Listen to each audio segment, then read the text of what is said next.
Welcome to the Femme Fatal. I'm your host, Stacey Dotson, and this podcast explores true crime stories centered on women who broke the rules and claimed the spotlight.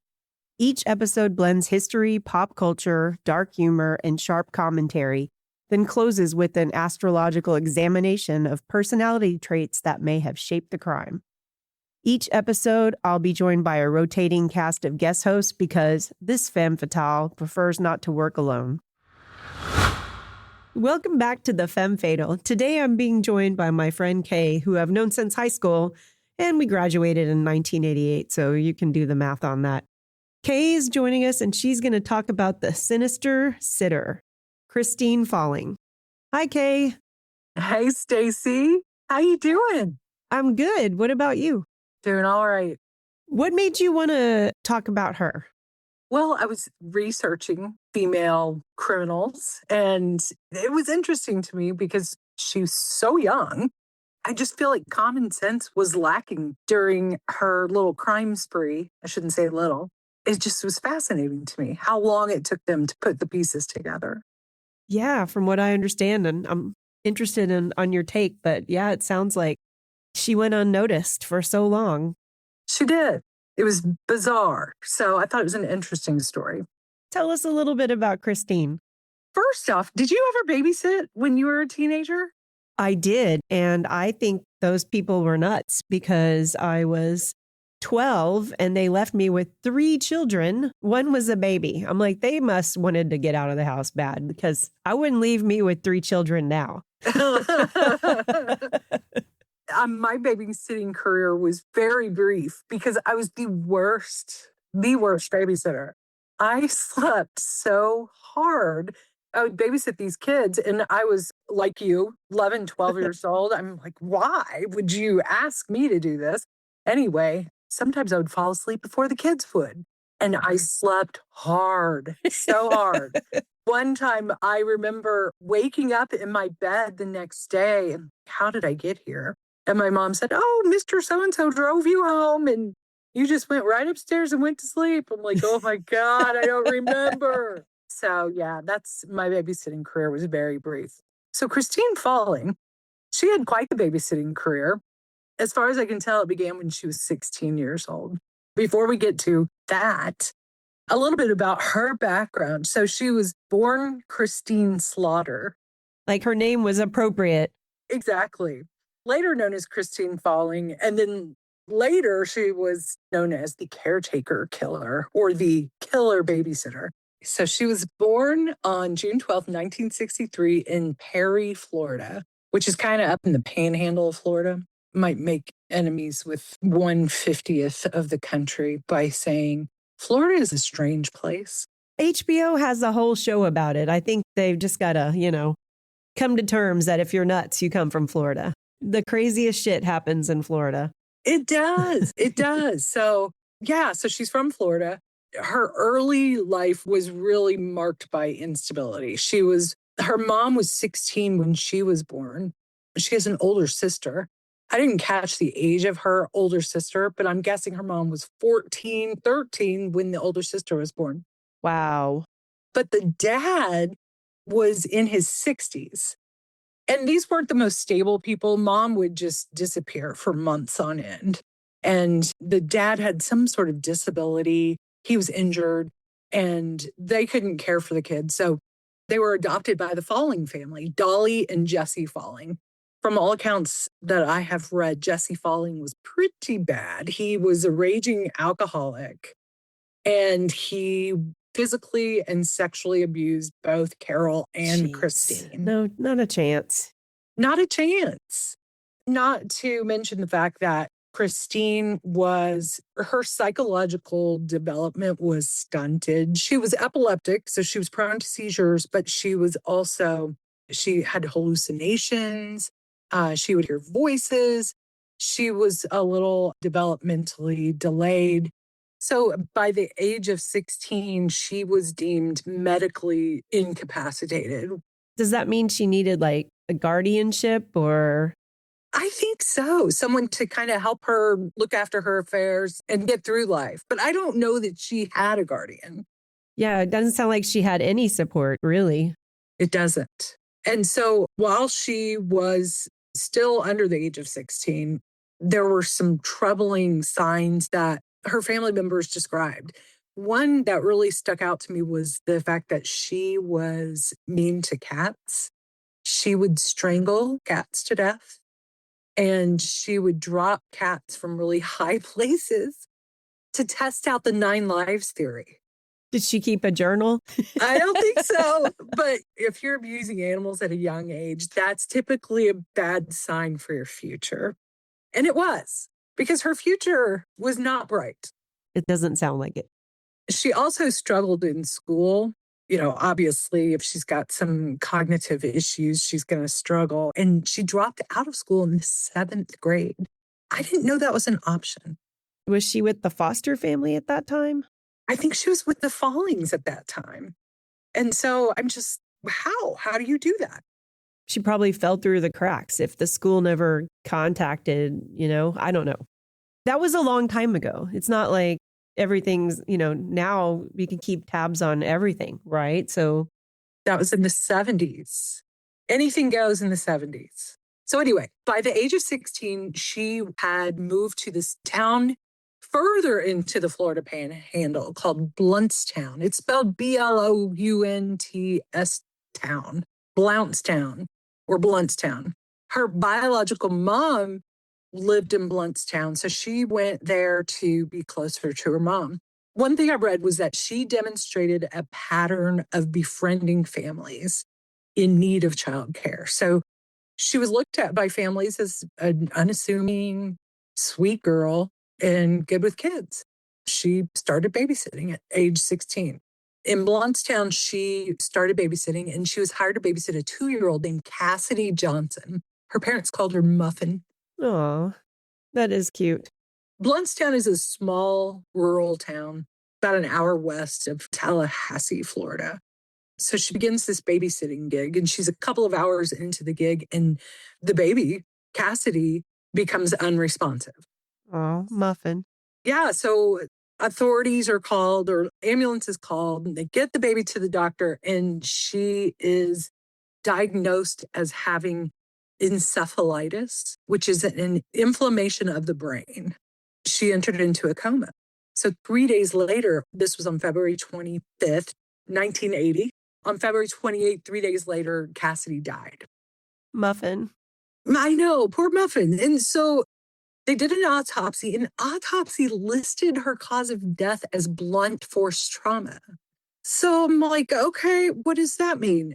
I thought you said encephalitis. And the way that Christine described it was Cassidy had passed out and had fallen out of her crib. And that is how the blunt force trauma occurred. So the doctor said the cause was the swelling of the brain. She was questioned? I guess she was questioned by the authorities, right? Yeah. And the doctor, the attending physician, didn't believe her. And actually, he wrote a note to law enforcement, handed it to law enforcement, expressing his concern, urging them to investigate Christine. And law enforcement apparently lost the note. And so she was never investigated. And the encephalitis that was caused by the blunt force trauma was deemed to be her cause of death, not Christine. I don't even know what to say to that. That's just... It's bizarre. It's bizarre. So this is 1980. Different time, but still. But still, yeah. The doctor would tell the parents too, maybe. Exactly. And wouldn't the doctor, don't they have some sort of Hippocratic oath to follow up? I don't know that for sure. But don't they have some duty to follow up? You would think so. Just good conscience as well. Yeah. 3 weeks later, same town, she's babysitting another kid. So it's 3 weeks after Cassidy's death.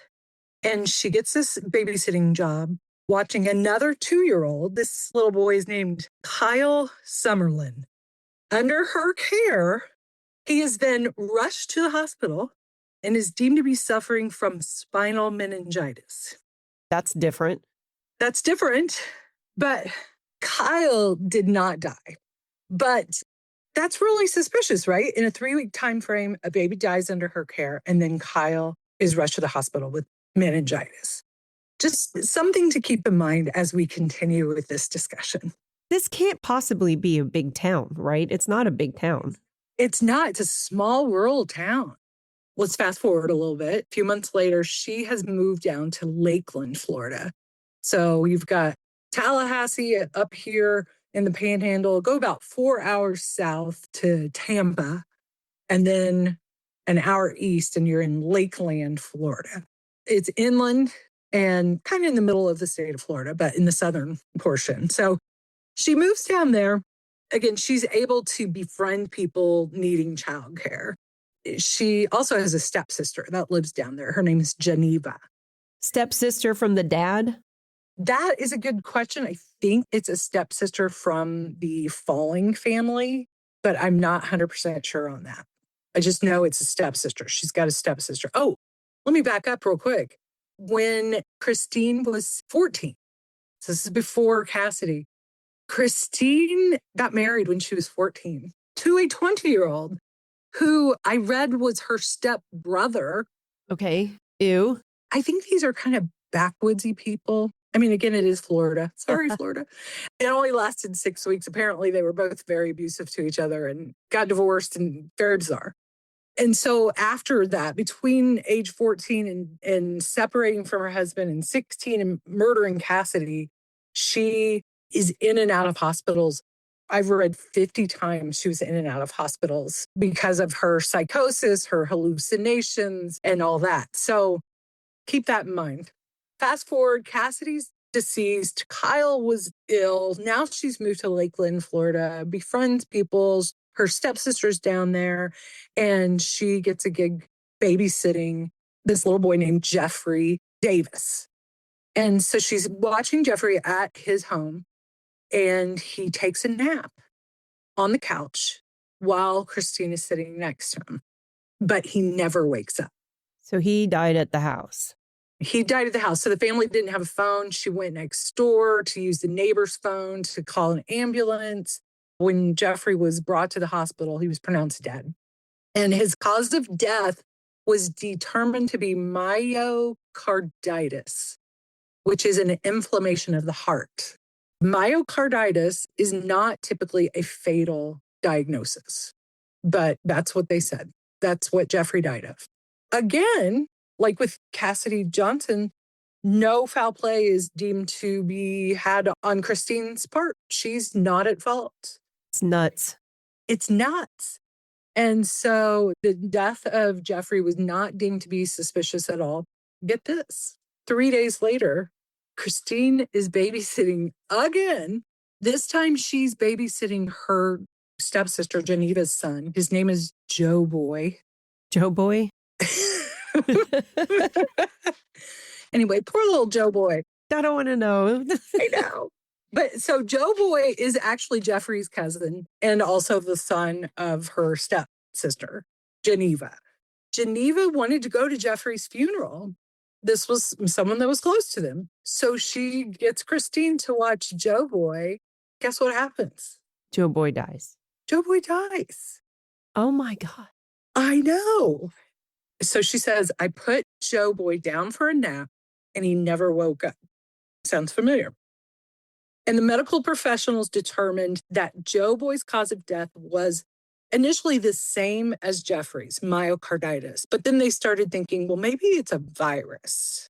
Maybe these kids have a virus. Christine said, I put him down for a nap. Then I actually heard him scream, went to the bedroom, and he was dead. They're not pointing the finger at Christine. What in the hell? How does she keep, who trusts her with their kids? Not me. No way. So no one's pointing the fingers at her. It's really just the opposite. Instead of being suspicious of this unassuming teenager, babysitter, she's now 17. Yeah. The authorities are now looking at a virus or a bacterial infection and thinking maybe something is going around. And a few days later, she's babysitting a 14-month-old. We're in the same community now. 14-month-old named Jeffrey Heil. Jeffrey was one of Joe Boy's playmates. And so Jeffrey, guess what happens? He dies.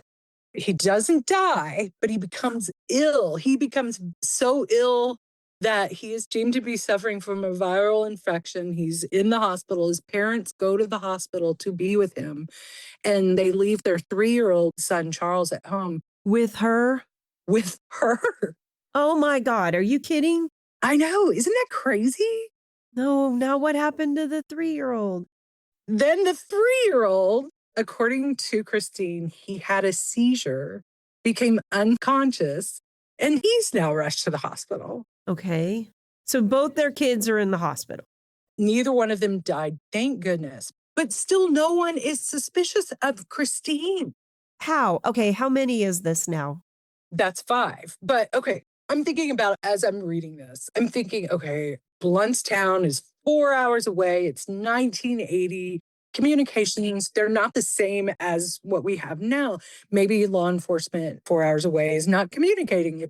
And the communities, they don't know each other. So I could see, okay, maybe they're not seeing the red flag of Cassidy. But no, because Christine told people about it. She shared this with people.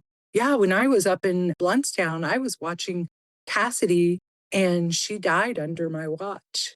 So people knew about this. So she's bragging practically. I guess. I don't know. So we're in Lakeland, Florida, and the Lakeland medical examiner said it wasn't likely that Christine had this virus for so long, being the cause of Cassidy's death many months prior, Kyle Summerlin's meningitis, and then Jeffrey, and then Joe Boy, and then the Heil brothers.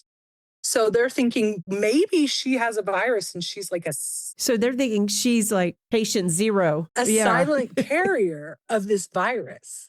But the medical examiner says it's not likely that that would happen all this time apart. Well, yeah. But then the medical examiner says, well, we're going to treat this as a medical anomaly. There is no logic happening here. Like, No. you would think rather she's a carrier, a silent carrier, than, hey, she's the factor. Like, she's the one thing that she's the common denominator. She's the common denominator. But no, they're not saying that. So what they did, since they're suspecting a virus, a bacteria, something, they're checking water in the area, they're checking blood of family members and their fecal matter. Yeah, they're trying to link this. What's going on? And they can't. There's no connection. But still, they're calling this some sort of medical anomaly, and Christine falling is not under suspicion. Unbelievable. Unbelievable. Unbelievable. So the community, though, is a little bit worried. They're not worried that she's intentionally hurting children. They're worried their kids are going to get this virus. They're feeling like she's dangerous because of the potential exposure to a communicable disease. And so she's now having a hard time finding babysitting gigs. And no matter the reason, at least that's a positive. Right. So the mom of Jeffrey Davis, so the first little boy that dies in Lakeland, his mom is now having troubles too. She works at a gas station and they fired her because they're worried she has this virus and she's going to spread it to the customers and the staff at the gas station. So they fire her. Wow. I know, it's horrible. She lost her son. She lost her job. It's crazy. So in the summer of 1981, Christine's now 18 and she's with her stepsister, Geneva. And Geneva has an 8-month-old now. Her name is Jennifer. Okay, wait. So there's nothing that happened for those 2 years? 1 year, nothing happens. 1 year. Okay. Nothing happens. So yeah, she's not under suspicion at all. Life goes on. So Jennifer apparently had some of her vaccinations that morning. And Geneva and Jennifer and Christine are in the car and they stop at a Winn-Dixie grocery store. So they pull up to a Winn-Dixie and Geneva leaves Jennifer in the car with Christine. And she's going to run in and get a few things, comes back out to the car. And guess what? She's dead. Jennifer's dead. Oh. 8-month-old baby is dead. And according to Christine, she said she looked down and realized that Jennifer was no longer breathing. And doctors believe the cause of death was either due to the vaccines or SIDS, sudden infant death syndrome. Nonetheless, whatever the cause was, it was natural causes. It was not Christine. It wasn't Christine. No investigation. Life goes on. Yeah. Hard to believe. So the news, it's out there, and people are afraid of Christine thinking she's Typhoid Mary, right? But this is different. This is vaccines. This is vaccines, this is SIDS, but still. So people are now calling the hospital. They're concerned that their children are going to die because they had been cared for by Christine. And the medical authorities are telling the families it's okay. Christine is not carrying a virus that is going to kill their kids retroactively. You're okay, families. But she might kill them physically. But she might kill them physically. I don't know. Okay. But they're not suspicious of Christine doing this intentionally. So again, So crazy. I know. So she's Typhoid Mary. She's having a hard time getting a job. This is in the news. And Christine's like, I don't know. It's a coincidence. I don't know. So a family in Perry, Florida, which is where she was born, they took pity on her and said, come live with us in Perry, Florida. We have children too. And you can take care of these children. They didn't do that. But what she did when she moved to Perry, Florida, she got a job caring for an elderly man instead. So she's now a housekeeper for this old dude, William Swindle. William Swindle was 77 years old. He had cancer. He needed help in his home as he grew increasingly ill. And on January 4th, 1982, Christine began working for him as his housekeeper. Okay. And on January 4th, the same day, 1982, her employment ended with William Swindle. Guess why? He died. Medical authorities said that the reason he died was because of a heart attack, which is very peculiar. Yeah. So, okay. I mean, it's just crazy. So at this point, Christine, nobody's investigating. And she decides, hey, I'm going to tag along with these people, some friends of hers that were moving to West Virginia. So she leaves Florida. She goes to West Virginia. She ends up in Ohio and then makes her way back down to Florida to Blountstown again, where Cassidy Johnson was killed. She befriends a young lady named Lisa Coleman. Now, Lisa's 17 and she's a brand new mom. She's a brand new baby named Travis. This is heartbreaking. The kid part's just, oh, that's tough. It is. It's really sad, but I have to laugh at the adults in this story because, like, what? The law enforcement and the medical professionals, except for that one doctor, right? Except for that one doctor. And if someone would have just kept that note. So it's July 1982. Christine's now 19. She's living in Blountstown. She has a boyfriend named Robert Johnson, who I read is the uncle of Cassidy Johnson, her first babysitting gig, the one that died of blunt force trauma. So she's living in a trailer with Cassidy Johnson's uncle. One evening, Lisa asks Christine, hey, could you watch baby Travis? He's now 2 months old and he had just gotten over pneumonia. Christine's like, yeah, I'll watch him. Guess what happens? Travis sleeps over and he dies. Doctors initially attributed his death to the pneumonia. That's how they initially looked at it. Over the next 3 weeks, Christine has checked herself into a psychiatric hospital in Tallahassee. Authorities are also doing an autopsy on Travis. While she's in the psychiatric hospital and the autopsy is being performed, the autopsy revealed that he had damage to his trachea. Oh. Which indicated to them that he had been Strangulation. Exactly. So finally, law enforcement's like, wait a second. And they start investigating. They go to the psychiatric hospital and start talking to Christine, and they start connecting the dots. And so she finally starts to talk. She confesses to killing 2-year-old Cassidy Johnson, 8-month-old Jennifer Daniels, and 2-month-old Travis Coleman. She doesn't confess to the other 3, Jeffrey Davis, Joe Boy, and Old Man William, just the 3. And again, she's 19 at the time. She ends up entering guilty pleas to those 3 murders. She pleads guilty to second-degree murder, and by doing so, she avoids the death penalty. And instead, she gets 3 concurrent life sentences. In exchange for the guilty pleas, the state agreed not to prosecute her in the 1981 of the 2 Lakeland boys, and they didn't investigate her for William. Her attorney said, the bottom line is the state made us an offer that we could not refuse. Christine was facing 6 potential death sentences. She really got off with a good deal, and she was eligible for parole. She actually came up for parole a couple of years ago.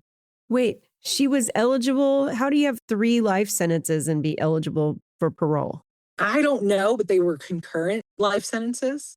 So they were not back to back to back. They were on top of each other. Well, still, I mean, she's still alive. Parole was denied. She's still alive, and she is in a detention facility in Ocala, Florida, or something like that. Here's what she said. When she was in the psychiatric hospital, officers recorded her confession. When they asked her what happened, she said, well, it was about, I'd say about 8:30. Cassidy got kind of rowdy or something. Anyway, I choked her until she quit breathing and she turned purple. Wow.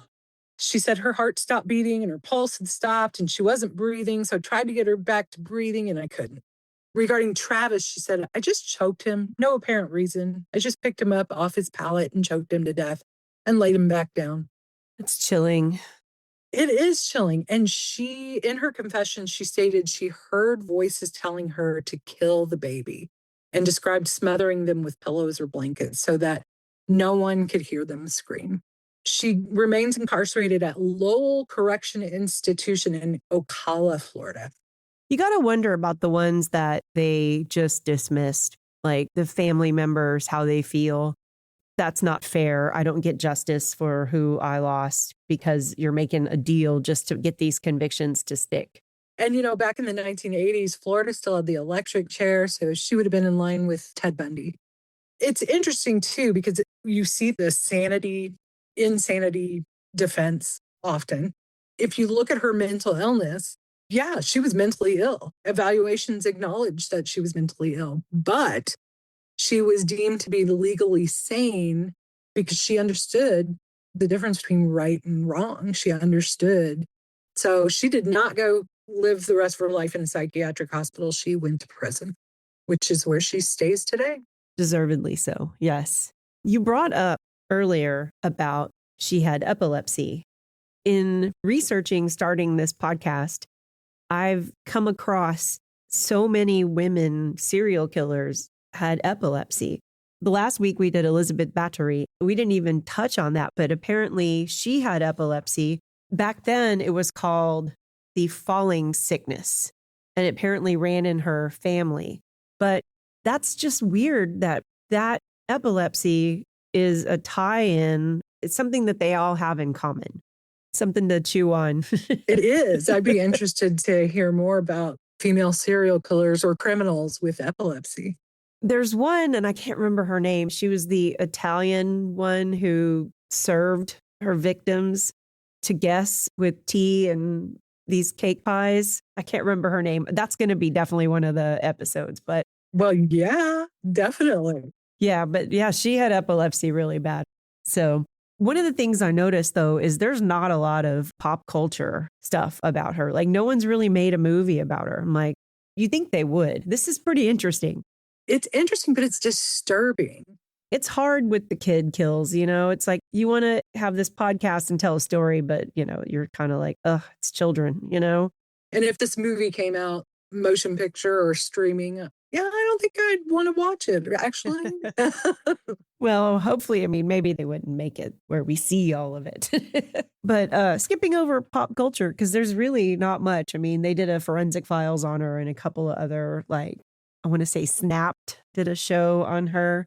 But I want to talk about the astrology part because it's pretty interesting to me what I discovered. And I always say I'm not an astrologer, disclaimer, and we don't really do the full natal chart. I just want to touch on some key things. So ask any questions you have and I will try to answer them the best I can. So she was born June 12th, 1963, which makes her a Gemini. At that time, June, her sun sign, which is her basic personality traits, that's Gemini. Gemini are twins. A lot of people say they have dual personalities. So maybe that's part of like someone sees the good girl and then when she's not around anybody, she turns into the bad person, you know? Not all signs are good and not all signs are bad. Each sign has their dark side too. So we look at a bunch of things. The sun sign is the general personality. I also like to look at the moon, the Mars, and the Venus. We'll skip the moon for now. but we'll go to the Mars and the Venus. And the Venus is your love, your caring, your drive, your sex, like what you love. And hers is in Cancer. And a Venus in Cancer is actually, they tend to be motherly and a nurturing caregiver. They can mask unhealthy emotion. And, basically maybe she put that side out there, and that's why she kept going into these situations where she was being a caregiver, because it was just in her nature. That's what, she wanted to do. Once she got in there, her evil twin came out and killed these people. That's right. Her evil twin, Dr. Jekyll and Mr. Hyde type thing. So her Mars, which is her, your aggression and what makes you act and your deciding factors on acting out, was in Leo. Leo is a very proud, vain type sign. You know what I mean? And so they kind of go bonkers. And with the motherly, like she can turn and be aggressive. And her Mars is in Leo. The Mars in Leo, they kind of seek validation from their subjects and power. So wanting power from people, obviously, you would think vulnerable people would give you more power. And who's more vulnerable than children and the elderly, the guy she took care of? So it's like she killed an elderly person and young people. So there's that. But the moon sign, which is your emotion, just your internal, how you act and your thoughts and things like that.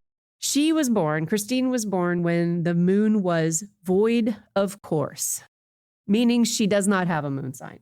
So it was in between Aquarius and Pisces at that time. You can say a lot of things about that, but you've heard people say, oh, things are wrong. Mercury must be in retrograde. That's kind of a saying that got popular, right? Right. Void of course, when the moon is void of course, there's people that are superstitious and they don't make big decisions, like never apply for a loan or never do things like this, because it's a time of uncertainty. People that are born with, because she's not the only one. There's a lot of people out there who are born this way. A characteristic is they have a hard time getting in touch with their feelings.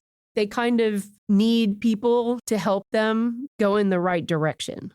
They tend to actually, which is in her thing, they tend to have mother issues like absentee mothers, or they don't have that support around them and they need that to function.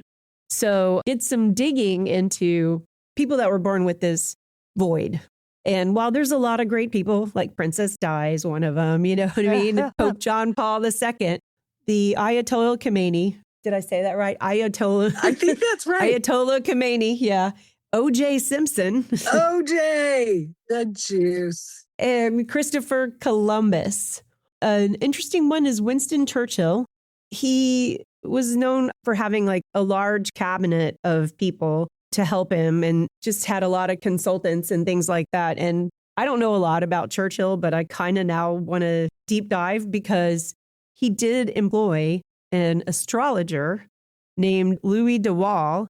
And he used that astrologer, he sent him to America to try to convince, Americans that if they joined in World War II, that Hitler would fall quicker because of their involvement. And there's a lot on it. I want to read more, but apparently he was kind of using him as astrological propaganda.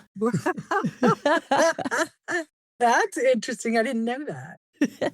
Well, back to Christine. So, yeah, the void thing really made sense, like emotion without connection. So it's like having that motherly side of her Venus put her around children, but then having an aggressive nature, fire nature, right? The Leo, and then having a little disconnect internally. She was able to pull that off. And so it kind of made sense when I was doing her chart that all the things you said about her. Anyway, it also just like, at the end of the day, with her story, it's just neglect.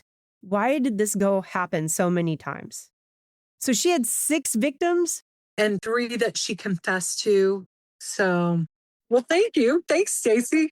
Thank you. This was fun. I learned a lot. And, while it's sad that it's kids, it's still interesting to find out how can someone get to this and what they can do. Like you said, I think she just fell through the cracks and got away with this for way too long. Okay, well, start thinking of your next one. Okay, will do. See you later. Bye. The Femme Fatal, created and hosted by Stacey Dotson, produced by Mark Williams. Music by Marcia Yingling, Chad Shank, and Greg Loicano.